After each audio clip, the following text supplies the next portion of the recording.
va prier encore. Seigneur Père Dieu Tout-Puissant, nous bénissons ton nom encore et te rendons grâce pour ta présence au milieu de nous. Seigneur, merci pour le souffle de vie qu'il t'a plu encore de donner à chacun d'entre nous. Merci pour la parole que tu permets que nous puissions avoir, encore qui nous garde, qui nous remplit, qui nous console, qui nous exhorte, qui nous avertit, qui nous conseille. Seigneur Père éternel, merci pour cette parole qui est une lampe sur notre sentier, afin que notre pied ne heurte pas les pierres, Seigneur Père, mais que nous puissions marcher sur le chemin étroit, Seigneur Père, jusqu'à ce que nous soyons parvenus là où tu veux que nous parvenions, Seigneur Dieu, c'est-à-dire dans la Jérusalem céleste. Ô Père éternel, viens encore et dispose nos cœurs, Seigneur Père, que nous puissions recevoir ta parole, que cette parole puisse produire la vie en nous, Seigneur Père éternel, afin que nous puissions, Seigneur Dieu, marcher comme tu veux, t'être agréable, Seigneur Dieu. Cela est vraiment l'aspiration de notre cœur. Merci Père pour tout ce que tu vas faire encore, Père, dans nos vies, dans nos cœurs, dans notre marche, dans notre intimité avec toi, au nom de Jésus-Christ. Amen. Amen. Alors, nous allons prendre un texte pour expliquer un peu, essayer de comprendre pourquoi on prie quand on mange. On va commencer par là et après on va dériver sur la prière de façon générale. Parce que finalement, lorsqu'on mange, on prie, c'est vrai. Mais parfois on peut oublier complètement vraiment l'objet même pour lequel nous nous arrêtons un court moment pour nous adresser à Dieu avant de manger. Ça devient comme un rituel. En fait, on le fait systématiquement sans réaliser ce que nous sommes en train de faire. Bien évidemment, la première raison pour laquelle nous prions souvent, c'est pour l'action de grâce. C'est-à-dire que nous remercions le Seigneur de nous permettre de manger parce que nous réalisons que beaucoup de personnes à travers le monde qui sont aussi des créatures de Dieu et parfois même des enfants de Dieu n'ont pas de quoi manger et nous avons la grâce de pouvoir manger. Donc nous remercions le Seigneur pour cela. C'est une très bonne chose parce que le Seigneur aime les cœurs reconnaissants. Mais ça va au-delà de l'action de grâce. Il y a vraiment une puissance dans la prière que nous faisons lorsque nous mangeons. Et ça doit apporter la foi nécessaire pour que quel que soit ce que nous avons dans notre assiette, dans le verre que nous buvons, que nous n'ayons aucune crainte par rapport à cela lorsque nous avons prié le Seigneur. Donc si nous regardons dans 1 Timothée chapitre 4, 1 Timothée chapitre 4. La référence. 1 Timothée chapitre 4.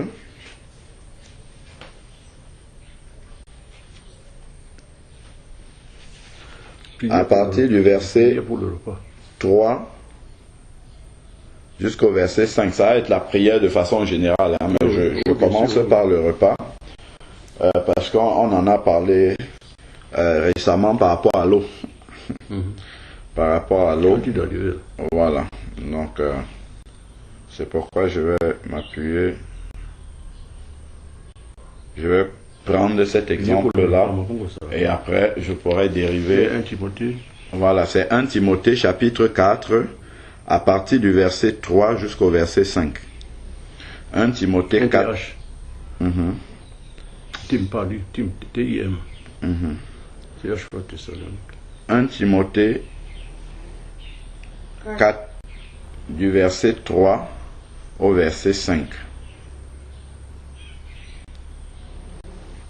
Donc, ici, dans ce passage, au début, il parle des personnes qui n'enseignent pas la parole de Dieu conformément à ce que Dieu demande. Donc ce sont des personnes égarées, qui enseignent des doctrines qui sont fausses, qui enseignent la parole de Dieu, non pas conformément à l'Esprit de Dieu, mais conformément au gain qu'ils veulent en tirer ou à la gloire personnelle qu'ils veulent en tirer. Donc c'est dans ce contexte-là que Timothée va parler. Et parlant de ces personnes-là, au verset 3, il dit « Ils prescrivent de ne pas se marier ». Donc ça, on pense par exemple aux catholiques qui imposent aux prêtres de ne pas se marier. Pourtant, Dieu n'a jamais dit ça. Bon, donc ils prescrivent, donc il n'y a pas que eux, hein, c'est de façon générale.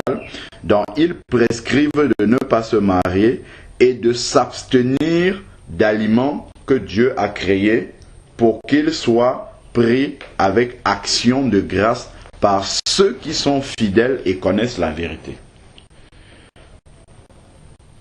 On sait bien qu'il y a certains, par exemple, qui vont dire qu'on ne doit pas manger le porc. On ne doit pas manger tel type d'animal parce que ce sont des animaux impurs. On sait bien que dans la nouvelle alliance, le sang de Jésus a tout purifié et puis il n'y a plus rien qui soit impur. Voilà, il n'y a plus rien qui soit interdit pourvu que cela soit pris avec action de grâce. Donc tout à l'heure, on a parlé de l'un des objectifs en fait de la prière pour le repas, c'était l'action de grâce. On l'a dit, dans le remerciement, la reconnaissance au Seigneur du fait de nous avoir permis de manger pour fortifier notre corps. Donc, donc il dit ici, voilà, pour que Dieu a créé les aliments pour qu'ils soient pris avec action de grâce, pas par tout le monde. C'est écrit par ceux qui sont fidèles et qui connaissent la vérité. Jésus a dit, je suis le chemin, la vérité et la vie, Jean 14, verset 6. Donc c'est pour ceux qui connaissent Jésus, c'est pour ceux qui sont en communion avec Jésus, pour ceux qui reconnaissent Dieu comme étant le créateur du monde et leur Père. Eux, ils vont se mettre, d'ailleurs ça se voit souvent, certaines personnes ne prient pas avant de manger, parce qu'il n'y a pas dans leur cœur effectivement cette reconnaissance-là par rapport à Dieu qui leur permet de manger ce jour-là. Certains vont penser que c'est parce qu'ils ont de l'argent, c'est parce qu'ils ont un travail, ils ont un salaire, ainsi de suite. Ils vont s'appuyer là-dessus, mais c'est Dieu qui donne ces choses-là. Donc, ensuite, maintenant, au verset 4, il dit « Or, tout ce que Dieu a créé est bon. » Quand on retourne dans la Genèse, quand Dieu va créer le jour, la nuit, on dit il en fut ainsi et Dieu vit que cela était bon. Donc tout ce que Dieu a créé initialement, y compris les animaux que nous mangeons, y compris l'eau, parce qu'il a séparé les eaux des cieux et les eaux de la terre, ça a donné le firmament qu'on appelle le ciel que nous voyons là, et les eaux des mers. Tout ça c'est Dieu qui a créé. Et c'est cela qui arrive dans notre robinet ici aujourd'hui. Quel que soit le pays où on se trouve, c'est cette eau-là que Dieu a créée qui arrive dans notre robinet. C'est pas l'homme, l'homme n'a pas créé l'eau. Non. C'est l'eau que Dieu a créée qui est aujourd'hui traitée et consommée, ce qu'on appelle l'eau potable, consommée de façon quotidienne. Donc, l'eau qui arrive dans notre robinet, Dieu aussi l'a créée et il a dit que cette eau-là était bonne. Tout ce qu'il a créé, il a dit que c'est bon. Or, tout ce que Dieu a créé est bon et rien n'est à rejeter. Que ce soit les aliments, que ce soit de l'eau, tout ce qu'il a créé est bon et il n'y a rien qui doit être rejeté. Mais il donne une condition, pourvu qu'on le prenne avec action de grâce. C'est-à-dire qu'on prenne un moment pour s'arrêter et s'adresser au Seigneur, pour lui rendre grâce, le remercier, comme on l'a déjà dit plusieurs fois. Car, verset 5, tout, on n'a pas dit certaines choses, on a dit tout est sanctifié par la parole de Dieu et la prière. Donc, l'eau impure qui sort du robinet, au moment où nous nous mettons à prier instantanément, cette eau-là qui était souillée peut-être, effectivement, quel que soit le microbe qui se trouve à l'intérieur, la prière tue ce microbe-là. La prière annule l'effet de ce microbe-là. Pourquoi? Parce que à l'origine, quand Dieu a créé cette eau, quand Dieu a créé cette nourriture-là, a créé cet animal qui est consommé aujourd'hui en tant qu'aliment, l'animal, l'eau était pure, totalement sain. Ce qui s'est passé dans le jardin d'Éden, lorsque Adam a péché, le péché a souillé tout, y compris la création, y compris les animaux, y compris le sol. Et je crois d'ailleurs que dans Genèse 3, lorsque Dieu vient donner la sentence du fait que Adam et Ève ont péché, il va dire à Adam, c'est Genèse chapitre 3, verset 17, il dit à l'homme, Genèse chapitre 3, verset 17. Donc ça nous montre déjà l'origine, pourquoi nous prions avant de manger. Parce qu'il y a quelque chose qui s'est passé dans la Genèse, c'est que Adam et Ève ont péché et directement, ce péché-là s'est transmis à la création de Dieu aussi. C'est pour ça que la terre, aujourd'hui, est souillée. Le firmament même, nous dégageons dans le ciel des gaz à effet de serre, tout ça. Genèse chapitre 3, verset 17. C'est là où Dieu a donné une sentence par rapport au péché de Adam et Ève. Il dit à l'homme, parce que tu as écouté la voix de ta femme et que tu as mangé de l'arbre que je t'avais défendu, donc à cause du péché, le sol sera maudit à cause de toi. Or, nous savons que la plupart d'aliments, même de l'eau qui se retrouve sur notre table, ça provient du sol. Souvent, l'eau est tirée des nappes phréatiques qui viennent du sol. Donc, le sol, il lui a dit juste le sol, mais c'est tout le reste, les océans, les mers, le firmament dans le ciel, toute la création de Dieu. Et il n'y a rien dans la création de Dieu qui a échappé à la souillure liée au péché d'Adam et Ève. Le sol sera maudit à cause de toi. C'est avec peine que tu tireras ta nourriture tous les jours de ta vie. Donc, c'est à cause de ce péché de Adam et Ève que l'eau qui arrive là, même si on la voit claire, même l'eau de source là, elle est souillée. Elle a la marque du péché dessus. C'est pour ça qu'on doit s'arrêter pour prier. Et quel est l'effet de la prière maintenant? Lorsque nous étions dans 1 Timothée chapitre 4. L'effet de la prière, je te fais le passage. Non. 1 Timothée chapitre 4 que nous avons vu, et au verset 5, il a dit, car tout est sanctifié par la parole et la prière. Donc même la parole de Dieu, quand nous partageons, s'il y a des aliments là, ces aliments-là sont purifiés et sanctifiés. Donc, qu'est-ce que ça veut dire sanctifié? C'est mis à part pour Dieu. Sanctifié, c'est mis à part pour Dieu. Donc, effectivement, lorsque nous prions sur ces aliments, sur cette eau-là, qu'est-ce que Dieu va faire? Ces aliments qui sont souillés là, qui sont marqués par le péché d'Adam et Ève, Dieu va ôter la conséquence du péché sur ces aliments-là et il va les ramener à l'état d'origine avant que Adam et Ève ne pêchent, à l'état d'origine qui était dans le jardin d'Éden. Donc il va rendre ces aliments-là saints. C'est pour ça qu'il parle de tout est sanctifié. Donc il va les rendre saints, c'est-à-dire qu'il va les mettre à part pour lui. C'est-à-dire qu'il va les mettre hors d'atteinte du péché, loin de la conséquence du péché. Donc c'est comme si quand tu pries avant de manger, c'est comme si ton assiette était l'assiette de Adam avant qu'il n'ait péché. Tout était parfait. Et il n'y avait pas la marque du péché. Donc il ne pouvait même pas attraper une maladie. Adam ne pouvait pas attraper une maladie parce que tout était sain. Donc effectivement, quand tu pries devant un repas, devant le repas, que ça soit à manger avec de l'eau à côté, immédiatement, ces aliments-là retournent à l'état dans lequel ils étaient quand Dieu a dit « tout cela est bon ».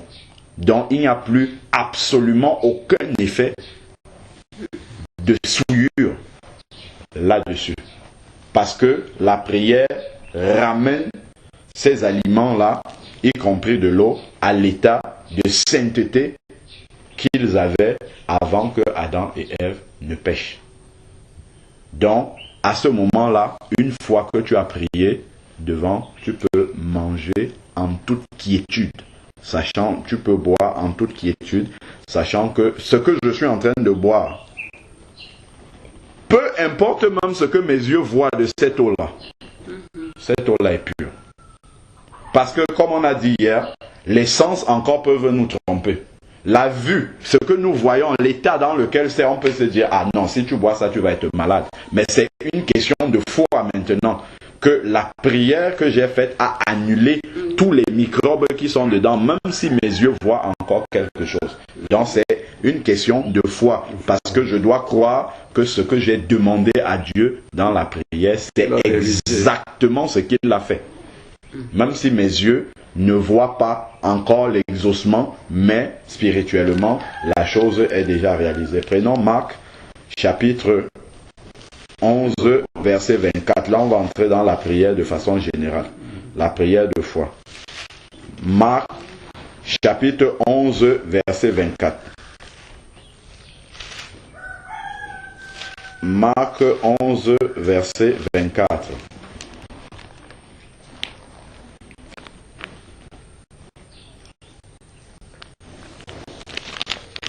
Marc 11, verset 24 nous dit: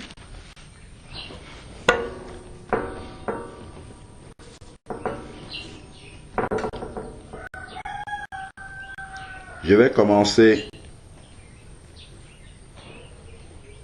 pour qu'on comprenne bien le contexte à partir du verset 20. Marc 11, je commence à partir du verset 20 jusqu'au verset 24. Le matin, en passant, les disciples virent le figuier séché jusqu'aux racines. On sait que Jésus avait juste prononcé une parole sur ce figuier-là. Et le lendemain, ils ont vu le figuier qui avait séché effectivement et ils ont posé la question à Jésus. Pierre, se rappelant ce qui s'était passé, dit à Jésus: Rabbi, c'est-à-dire maître, regarde le figuier que tu as maudit. Le figuier que tu as maudit a séché. Jésus prit la parole et leur dit: ayez la foi, on dit en Dieu, mais dans le texte d'origine, c'est ayez la foi de Dieu. Parce que quand Dieu a créé le monde, il disait et la chose s'accomplissait directement. Et c'est cette foi-là que nous devons avoir. Quand je dis quelque chose de la part de Dieu, inspiré par Dieu, la chose s'accomplit comme quand le Seigneur a dit, par exemple, que la lumière soit. En fait, la véritable parole, c'était, il parlait directement à la lumière, il disait lumière soit. Et immédiatement, la lumière se réalisait. On sait bien que Jésus a dit que tout ce que j'ai fait, celui qui croit en moi pourra faire les mêmes choses et il en fera même de plus grandes. C'est la foi qui nous limite dans ce que nous pouvons faire, dans ce que nous arrivons à faire. Donc il dit: ayez la foi de Dieu, verset 23. En vérité, je vous le dis, si quelqu'un dit à cette montagne, ôte-toi de là et jette-toi dans la mer. Première chose, c'est prononcer la parole. Une parole qui est inspirée par Dieu. Prononcer cette parole-là, c'est la prière. Maintenant, il y a quelque chose qui doit suivre, qui doit accompagner la prière pour qu'elle soit exaucée. Et s'il ne doute pas, c'est ça la suite de la phrase. il prononce une parole, ôte-toi de là et jette-toi dans la mer. Et s'il ne doute pas en parole, mais en son cœur, c'est ce qui est écrit là, s'il ne doute pas en son cœur, c'est ça que nous voyons, par exemple, Pierre mettre en pratique lorsqu'il prie pour le paralytique. Quand il dit, je n'ai ni or ni argent, mais ce que j'ai, je te le donne. Au nom de Jésus, lève-toi et marche. Et quand il dit ça, la preuve qu'il ne doute pas dans son cœur, c'est qu'il accompagne ça du geste qui suit. Il prend la main du paralytique et il l'aide à se lever pour que le paralytique lui-même également mette sa foi en action. Donc, on dit, je prononce une parole, ôte-toi et jette-toi dans la mer. Et s'il ne doute pas en son cœur, donc son cœur doit croire que ce que je suis en train de dire là, c'est ça que Dieu accomplit en même temps, simultanément. Donc, et s'il ne doute pas en son cœur, mais croit que ce qu'il a dit arrive, cela lui sera accordé. C'est le problème que j'ai eu. S'il croit en son cœur, la parole qu'il vient de dire, cela lui sera accordé. S'il croit pleinement que ce que j'ai dit là, maladie sort de ce corps. Si je crois à ce que je viens de dire là, c'est ce que Dieu a opéré là instantanément. Maintenant, pour que cela se manifeste, il faut aussi la foi de la personne qui reçoit la guérison. Exactement. Donc Dieu ne va pas ne pas vouloir accomplir cette prière-là pour X ou Y raison. Voilà donc le verset 24 sur lequel je voulais arriver. Donc, prononcer cette parole qui vient de Dieu, croire en son cœur, ne pas douter, voilà, ne pas douter dans son cœur. Là, on est en train de décortiquer le verset 23. Mais de croire que ce que j'ai dit, ce que nous avons dit, cela lui sera accordé. Donc voilà les différentes étapes pour qu'il n'y ait pas d'obstacle. C'est à partir du verset 22, en fait, que là vraiment on entre dans les détails des étapes de la prière. Dans Marc chapitre 11, verset 22 jusqu'au verset 24, exactement, pour rester centré sur les étapes de la prière. Ensuite, il dit maintenant, c'est pourquoi je vous dis. Donc, lorsqu'on met en pratique la démarche de prière que Jésus a donnée ici, on prononce une parole, ôte-toi de là et jette-toi dans la mer. Et s'il ne doute pas en son cœur, donc si on ne doute, il n'y a rien dans le cœur qui vient faire obstacle à la parole que je viens de prononcer, parce que je peux prononcer une parole, mais à l'intérieur de mon cœur, c'est-à-dire dans ma pensée, je me dis, est-ce que ce que je dis là même, est-ce que c'est possible? Parce que quand je vois, c'est souvent ça, quand je vois ou quand je pense à la complexité de la chose que je demande à Dieu, je ne sais pas si ça peut arriver aussi simplement. Donc ça, c'est le raisonnement qui commence, et ça va installer immédiatement le doute. Donc il dit, c'est pourquoi je vous dis tout ce que vous demandez. Il n'a pas dit certaines choses que vous demandez. C'est pour ça qu'il faut souvent garder dans son cœur les versets de la parole de Dieu et lui rappeler ça quand on est en train de prier. Quand je suis en train de prier, Seigneur, tu as dit ceci dans ta parole. Parce que la Bible nous dit dans Isaïe 55, vers le verset 11, que la parole de Dieu ne sort pas et retourne à lui sans avoir accompli sa volonté. Donc, voilà, Seigneur, tu as dit dans ta parole ceci. Donc, nous venons devant le Seigneur avec sa propre parole. Seigneur, tu as dit que dans tes meurtrissures, tu portais nos maladies. C'est toi qui l'as dit. Et j'ai la foi d'un enfant dans cette parole-là.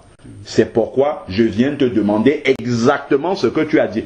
On va voir, il y a certains versets qui disent, si nous lui demandons quelque chose selon sa volonté, qu'est-ce qui prouve que c'est la volonté de Dieu par rapport à ce que je demande dans la prière? C'est sa parole. Donc c'est pourquoi à certains moments il est bien de pouvoir dans la prière rappeler la promesse de Dieu. dans la prière. Seigneur, tu as dit ceci dans ta parole. C'est pour ça qu'il y a effectivement des passages qu'il faut garder, comme le verset 24 là, de Marc 11 là. Il faut le retenir clairement. Seigneur, tu as dit dans ta parole que tout ce que nous te demandons, sans exception. Pourquoi? Parce que tu as tout créé. Tout a été créé par lui et pour lui. Dans Colossiens, il nous est dit cela de Jésus. Et d'ailleurs, à la fin de la prière, c'est pourquoi on dit au nom de Jésus. Tout a été créé par lui et pour lui. Donc, ce que je te demande, c'est toi qui l'as créé. Donc, tu es capable de prendre et de me donner. Si c'est un organe qui est malade, c'est toi qui m'as créé. Tu es capable de changer celui qui est malade et de me donner un œuf. Voilà. Parce que la vraie pharmacie qui comprend les médicaments et même les organes nouveaux, c'est dans le ciel. La pharmacie céleste, il y a les nouveaux cœurs là-bas, il y a les nouveaux poumons, les nouveaux reins, le nouveau foie, tout est là-bas. Donc, s'il décide, quand il dit, toi je t'ai guéri, tout de suite, la cellule malade, il ôte ça et puis il remplace par des nouvelles, sans faire une opération chirurgicale. Donc, il dit ici, dans Marc, chapitre 11, verset 24, c'est pourquoi je vous dis, Seigneur, c'est ta parole, tout ce que vous demandez en priant, tout ce que vous demandez, sans exception. Une fois que tu as prié, il dit, croyez que vous l'avez reçu. Croire que je l'ai reçu. Donc, dès que je finis de prier, je dois immédiatement croire que ce que je viens de demander là, c'est ce que Dieu a fait. Croire que vous l'avez reçu.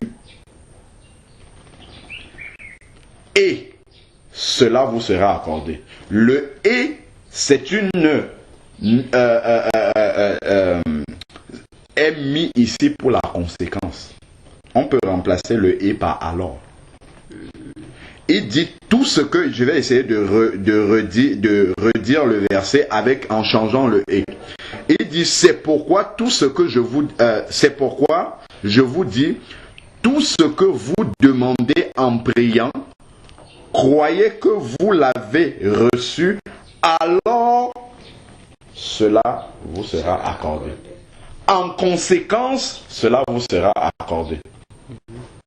Donc, la manifestation de l'exaucement de la prière est la conséquence du fait que nous croyons dans notre cœur, sans douter que le Seigneur nous a donné ce que nous lui avons demandé. Et pour cela, nous pouvons garder un doigt. Il y a un passage qui me vient à l'esprit, c'est dans Luc. Luc chapitre 11, versets 11 à 13. Luc chapitre 11, versets 11 à 13. Nous savons que Dieu est un Père pour nous. C'est pour ça que, par exemple, la prière dominicale, on va dire notre Père qui est aux cieux. On l'appelle notre Père parce que, effectivement, nous sommes devenus... Verset 11 au verset 13. Le Seigneur est devenu notre Père. C'est pour ça que nous pouvons crier à lui Abba Père. Nous sommes devenus ses enfants. Donc, et il va dire ici, quel père parmi vous, il prend d'abord l'exemple au niveau des humains, pour nous montrer que nous déjà, en tant qu'humains, avec nos défaillances, avec nos manquements, nous avons du bon sens pour donner les bonnes choses à nos enfants. À plus forte raison, lui qui est parfait, nous donnera-t-il ce que nous demandons. Il dit, verset 11, Luc 11, 11. Quel père parmi vous, si son fils lui demande du pain, lui donnera une pierre? Ou s'il demande du poisson, lui donnera un serpent au lieu du poisson? Je ne peux pas demander la guérison pour une maladie et Dieu me donne autre chose que ce que je lui ai demandé. Je ne peux pas demander l'exaucement par rapport à un problème et Dieu me donne... Sauf que les voies de Dieu ne sont pas les nôtres. Ça aussi, il faut bien... Parce que nous... Voilà, tenir compte de ça. Parce que souvent, nous avons notre manière de penser comment Dieu va résoudre un problème. Et souvent, il prend un autre chemin détourné. Mais pour arriver à la même chose. Mais quand il prend ce chemin-là, c'est là où le doute commence. Parce que le chemin détourné qu'il va prendre, c'est parce qu'il veut nous enseigner quelque chose au passage. Donc il peut prendre un autre chemin, mais pour arriver au même résultat, c'est-à-dire l'exaucement de la prière que nous lui avons faite. Donc, quel père parmi vous, si son fils lui demande du pain, lui donnera-t-il une pierre? Donc autre chose, de contraire. Ou s'il demande du poisson, lui donnera-t-il un serpent au lieu du poisson? Ou s'il demande un œuf, lui donnera-t-il un scorpion? Si donc vous qui êtes mauvais, c'est-à-dire ceux qui sont encore pécheurs, ceux qui sont encore imparfaits, c'est ce qu'il appelle mauvais ici là, vous savez donner de bonnes choses à vos enfants, à combien plus forte raison le Père Céleste donnera-t-il l'Esprit Saint à ceux qui le lui demandent? Ici, c'est l'exemple de l'Esprit Saint, mais on peut remplacer par toute autre chose, conforme à la volonté de Dieu que nous lui demandons. Si nous lui demandons la santé pour pouvoir le servir, c'est ça qu'il va donner. Si nous lui demandons, je ne sais pas, tout ce qui va nous aider à nous rapprocher de lui, il va nous donner. Il va nous donner cela. Il faut justement que nous lui avançons les bonnes raisons. Seigneur, tu vois, j'ai une famille, j'ai des enfants. Il faut que je sois en santé pour te servir, pour te louer, pour parler de toi aux autres, ainsi de suite. Il faut que j'ai des forces par rapport à telle chose que tu me demandes de faire. Le Seigneur va veiller pour nous donner ce que nous avons demandé en tant qu'un bon Père, en tant que le Père exemple sur lequel nous, les pères terrestres, nous devons imiter. Comme Paul disait, soyez mes imitateurs. Donc voilà, c'est lui qui est l'exemple parfait. Donc il ne va pas nous donner autre chose que ce que nous lui avons demandé. Donc il a dans Marc 11, verset 22 au verset 24, on a vu vraiment les étapes de la prière, prononcer la parole, ne pas douter en son cœur, croire que ce que nous avons demandé, c'est ce qu'il nous donne. Et on a vu Luc 11 qui appuie cela, en Luc 11, verset 11 à 13, qui appuie effectivement que ce que nous lui demandons, en tant qu'un bon Père, quand je finis la prière, je peux même compléter ma prière par l'action de grâce directement en disant « Seigneur, je te remercie de ce que tu viens de m'accorder, ce que je t'ai demandé, parce que tu es un bon Père. Et ta parole, une fois de plus, voilà pourquoi je demandais de noter les versets, et ta parole me dit que en tant qu'un bon Père, ce que je viens de te demander, c'est exactement ce que tu m'as accordé et non le contraire. Je t'ai demandé du pain, je suis sûr, je crois fermement dans mon cœur que ce n'est pas une pierre que tu vas me donner. Que ce n'est pas le contraire. Je n'ai pas prié pour ma maladie et tu as permis que ma maladie s'aggrave. Je n'ai pas prié pour la maladie, je ne sais pas moi, pour un problème qui va m'aider à pouvoir avancer avec toi et tu vas me donner autre chose que cela. Donc, tous ces versets-là permettent justement d'appuyer la prière. Et comme la Bible dit dans Romains 10, verset 17, que la foi vient de ce qu'on entend, et ce qu'on entend vient de la parole de Dieu. Quand tu pries en t'appuyant sur les promesses de Dieu, en rappelant la parole de Dieu, même dans la prière, ta foi grandit encore. Parce que ce que tu dis, tu as l'assurance de ce que tu es en train de dire dans la prière, parce que c'est accompagné des promesses du Dieu. Donc, ces paroles de Dieu que tu prononces dans la prière, en fait, fortifient ta foi. Te montre que ce que tu es en train de demander, tu ne demandes pas des choses en l'air. C'est des choses que Dieu lui-même a dit dans sa parole. Donc, tu viens auprès de ton Père avec cette promesse-là. Tu avais promis ceci, Seigneur, c'est exactement ce que tu as promis que je te demande. Donc je ne doute pas en mon cœur que tu vas me donner, puisque tu m'avais déjà dit dans ta parole que tu me le donnerais. Donc je ne viens que te demander ce que toi-même tu as promis de me donner. Et en tant qu'un bon père, tu ne vas pas être défaillant par rapport à la parole que toi-même tu as prononcée. Parce que tu as dit, le ciel et la terre passeront, mais mes paroles ne passeront pas. Ça, c'est encore un autre verset qui est dans Matthieu 5. Tout ça, ce sont des versets qui peuvent accompagner la prière de foi, pour que vraiment la foi grandisse dans la prière. Même pendant qu'on est en train de prier, c'est dans Matthieu 5,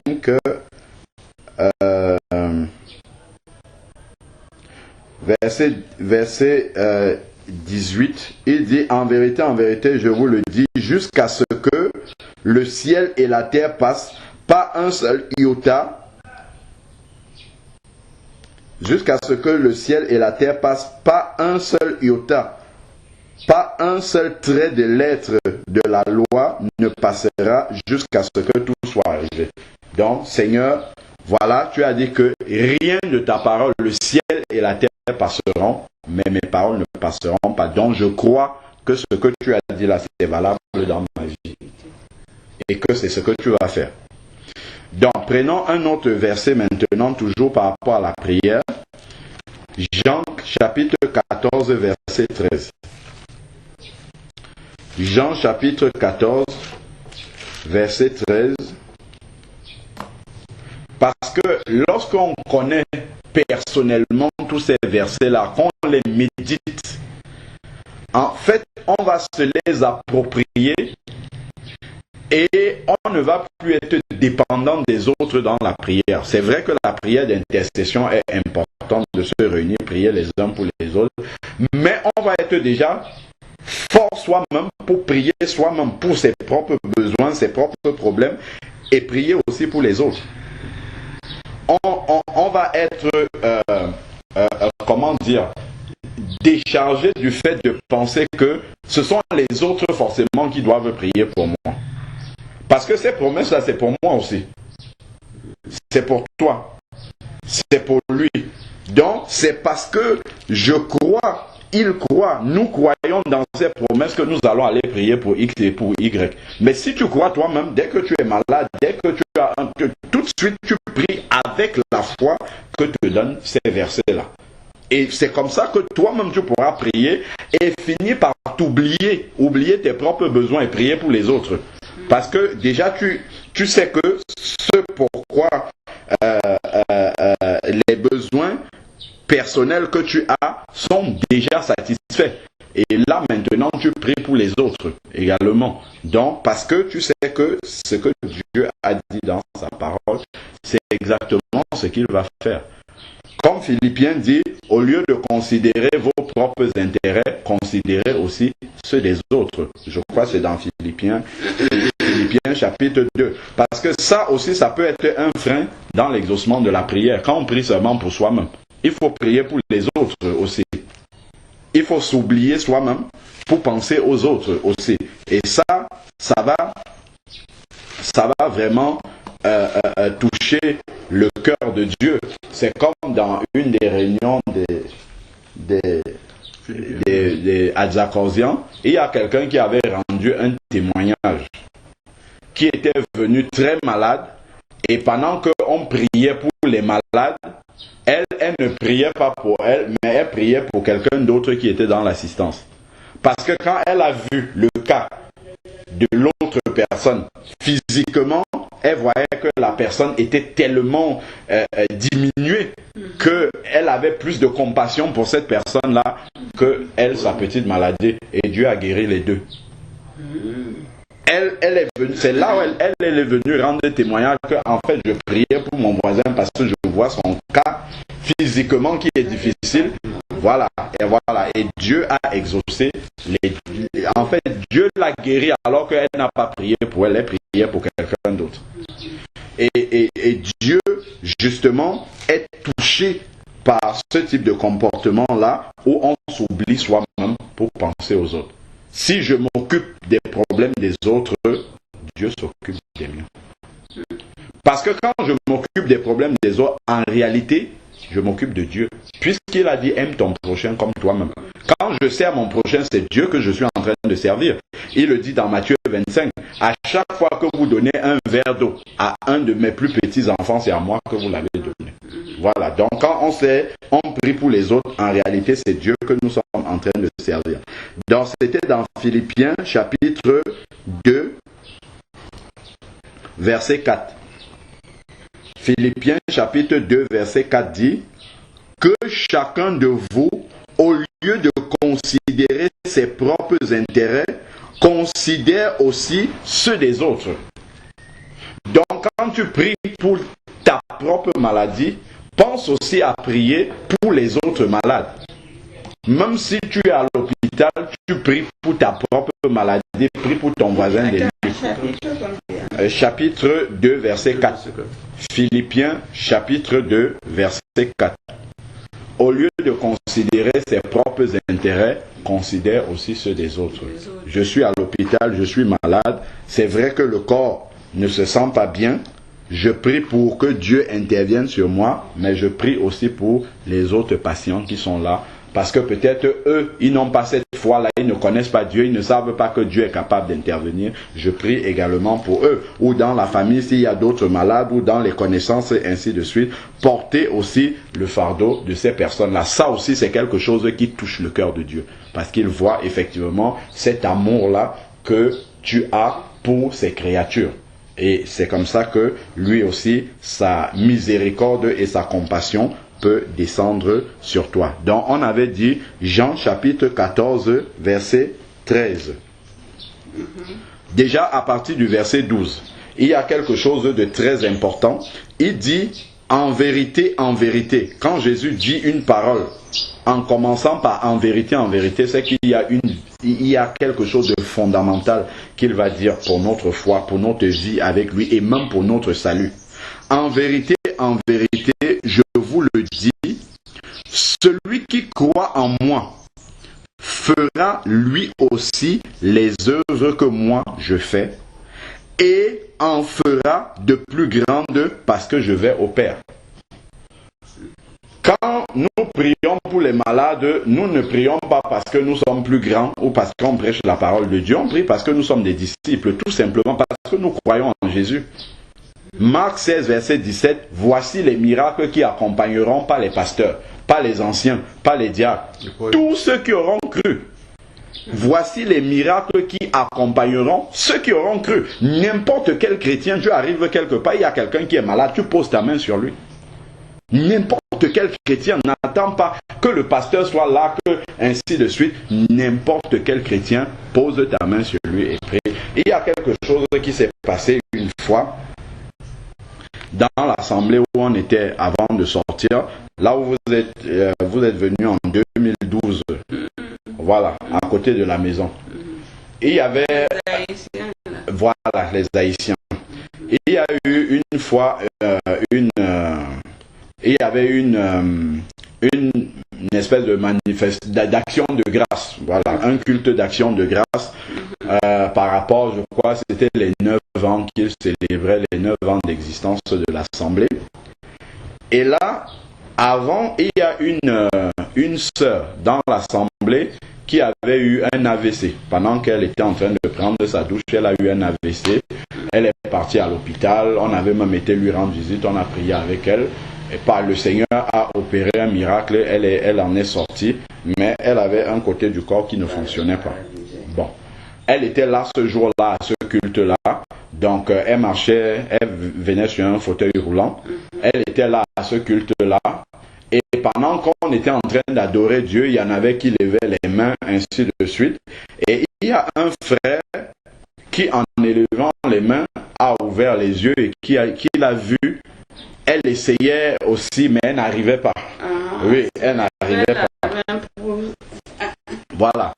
Donc, et puis il a été touché dans son cœur. Il est parti, il a pris la parole. Il a dit vraiment, regardez comment nous sommes dans la réjouissance, mais quand je vois notre sœur, on sent que son cœur bout pour adorer Dieu. Elle veut lever les mains aussi, elle n'arrive pas. Elle veut faire comme nous aussi, elle n'arrive pas. est-ce que nous n'avons pas suffisamment de foi ici pour prier pour elle afin qu'elle aussi puisse faire comme nous?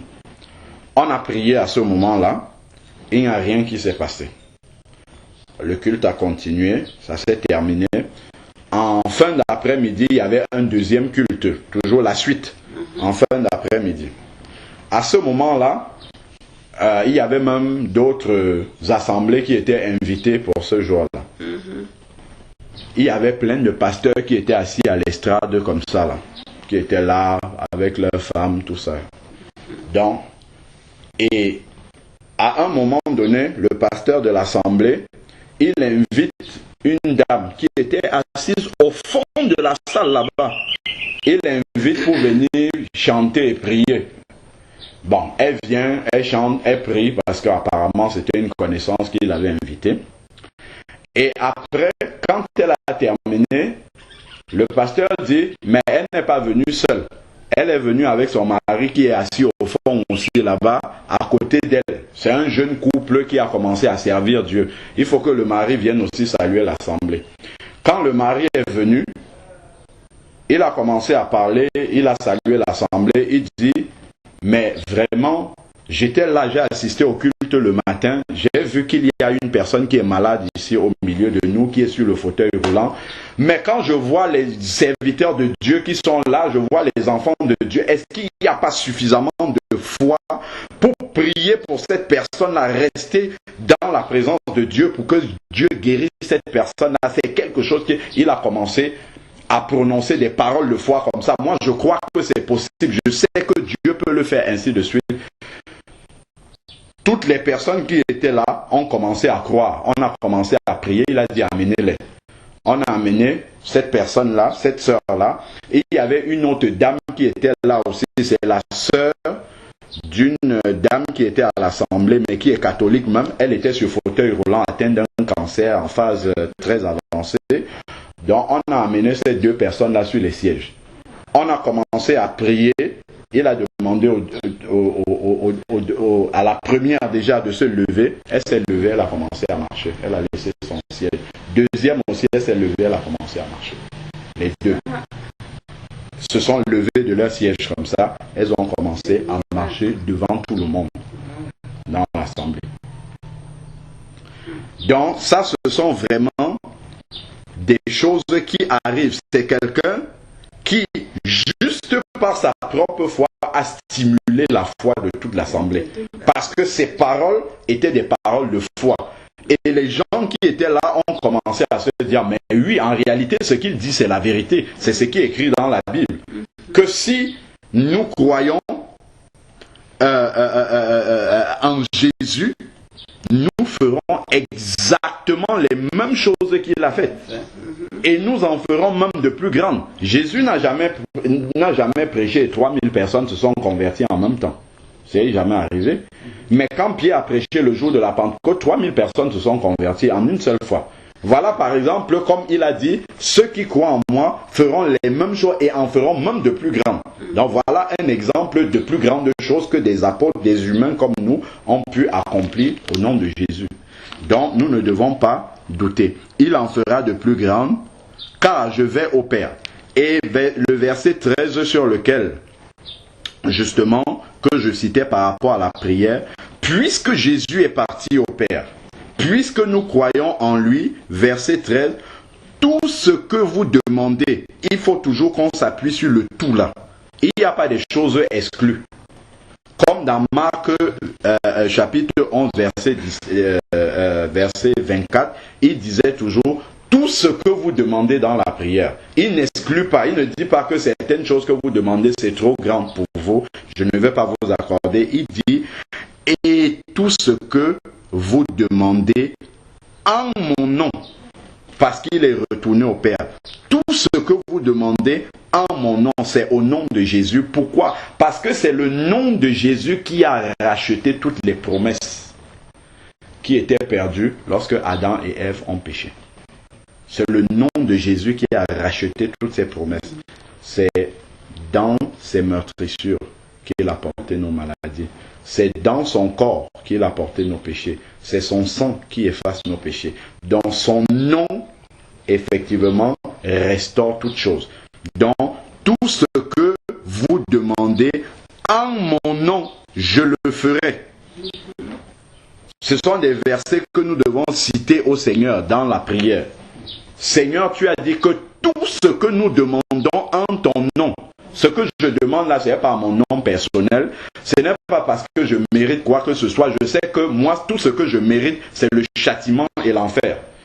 Mais toi, le juste, tu as payé pour moi injuste à la croix. Et tu portes le nom au-dessus de tout nom. C'est en ce nom-là que je demande ce que je suis en train de te demander. C'est pour ça que devant la maladie, devant l'infirmité, nous disons au nom de Jésus, maladie, sors maintenant de ce corps. Au nom de Jésus. Ce n'est pas en un autre nom, ou bien en notre propre foi, notre propre piété, non.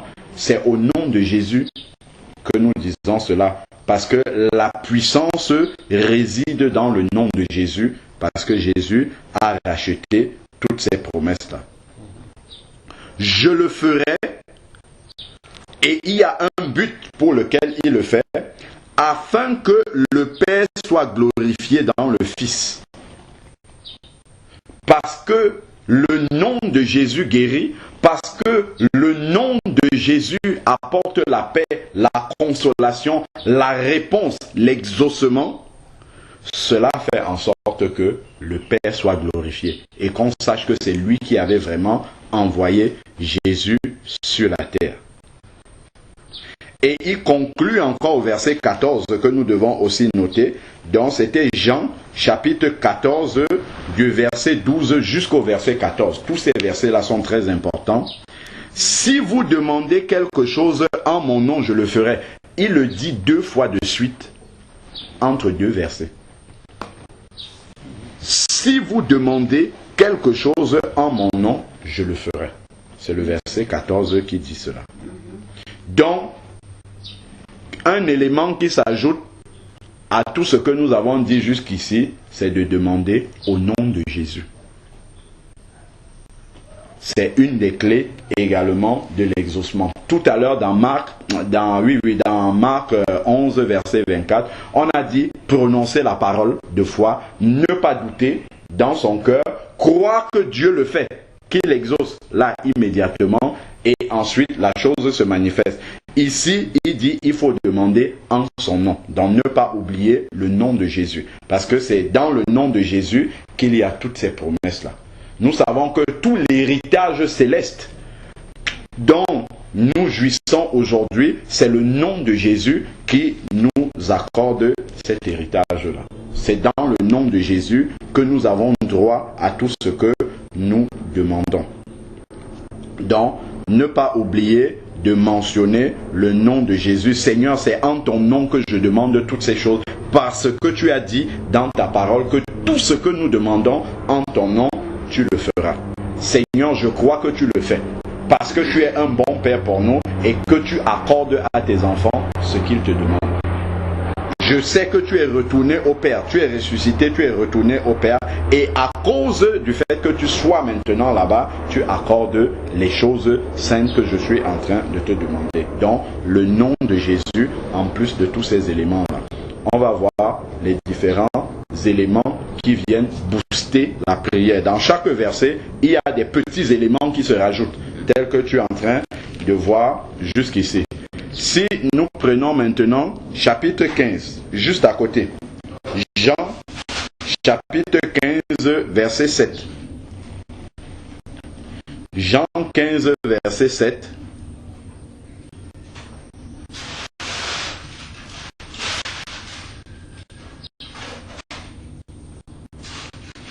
Jean chapitre 15, verset 7. Il va dire: si vous demeurez en moi et que mes paroles demeurent en vous, demandez tout ce que vous voudrez. Il y a toujours le tout qui revient dans tous les versets que nous sommes en train de lire. Le tout revient toujours. Demandez tout ce que vous voudrez. Je recommence encore. Si vous demeurez en moi, et que mes paroles, Jean chapitre 15, verset 7. Si vous demeurez en moi, et que mes paroles demeurent en vous. Voilà pourquoi je disais, il faut bien noter les versets, des promesses du Seigneur, et les garder en son cœur. C'est ça les paroles qui demeurent en nous. Si vous demeurez en moi, c'est également de marcher selon les commandements du Seigneur. Donc, appliquer sa parole, pratiquer sa parole. La voix en nous, ces paroles-là doivent demeurer en nous, donc nous devons les conserver, même certains retenir par cœur, appliquer cela dans notre propre vie. Et il dit en conséquence, il y a une virgule, c'est une conséquence, demandez tout ce que vous voudrez. Et ici, si je demeure en Jésus et que ses paroles sont en moi, ce que je vais lui demander sera conforme à sa parole. Ça ne sera pas autre, ça ne sera pas un caprice en fait. Je ne vais pas lui demander des choses capricieuses. Je vais lui demander des choses qui sont conformes à sa volonté. Des choses qu'il a promises. C'est pour ça qu'il dit, si mes paroles demeurent en vous, parce que nécessairement, ça sera selon sa volonté, ce que je vais demander. Donc, si vous demeurez en moi, et que mes paroles demeurent en vous, demandez tout ce que vous voudrez, et cela vous sera accordé. Seigneur, je suis en train de te prier pour tel sujet. Je vois que peut-être la réponse n'arrive pas. Je te fais confiance que tu m'as déjà exaucé. Maintenant, montre-moi dans ma vie s'il y a quelque chose toutefois qui fait obstacle afin que je puisse le régler pour que l'exaucement vienne dans ma vie. Pour qu'il n'y ait aucun blocage dans ma vie. Si vous demeurez en moi. Donc ici, il y a aussi des conditions d'exaucement. C'est de demeurer en Jésus et de garder ses paroles. Donc d'appliquer ses commandements. On peut regarder aussi en parallèle 1 Jean, c'est vers le livre d'Apocalypse, 1 Jean chapitre 3 verset 22, qui rejoint cette pensée-là. 1 Jean chapitre 3 verset 22.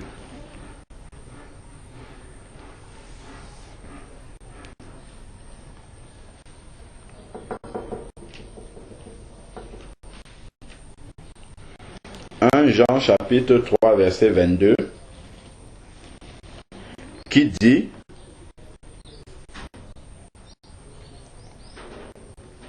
quoi que ce soit que vous demandez, quoi que ce soit que vous demandez, ça rejoint toujours le tout.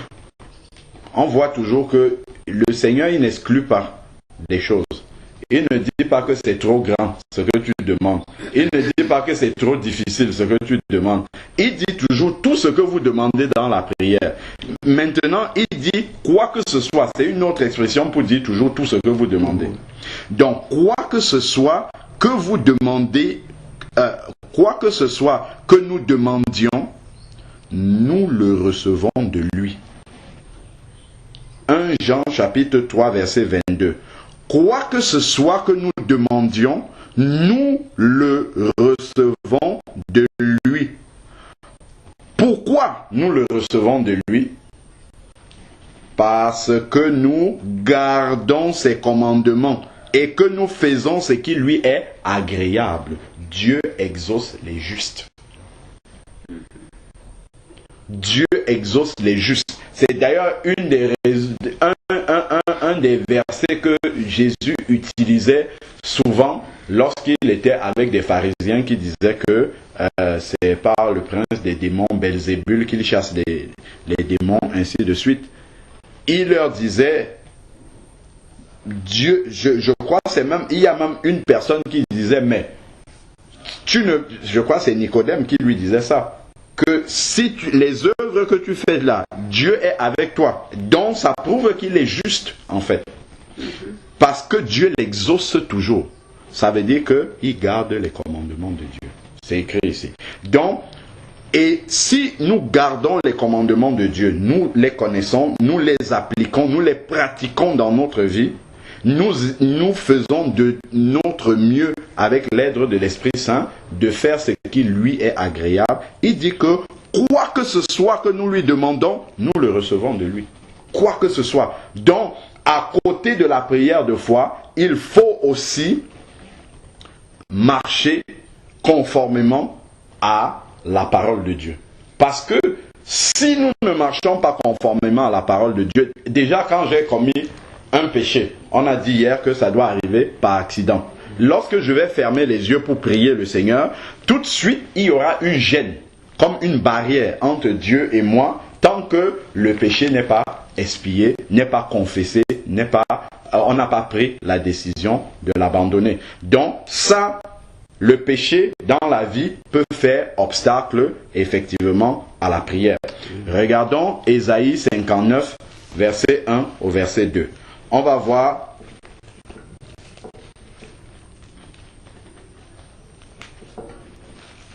c'est pourquoi souvent quand Jésus guérissait un malade, il arrivait qu'il dise « va et ne pêche plus ». Ésaïe chapitre 59, versets 1 à 2. Ésaïe 59, versets 1 à 2.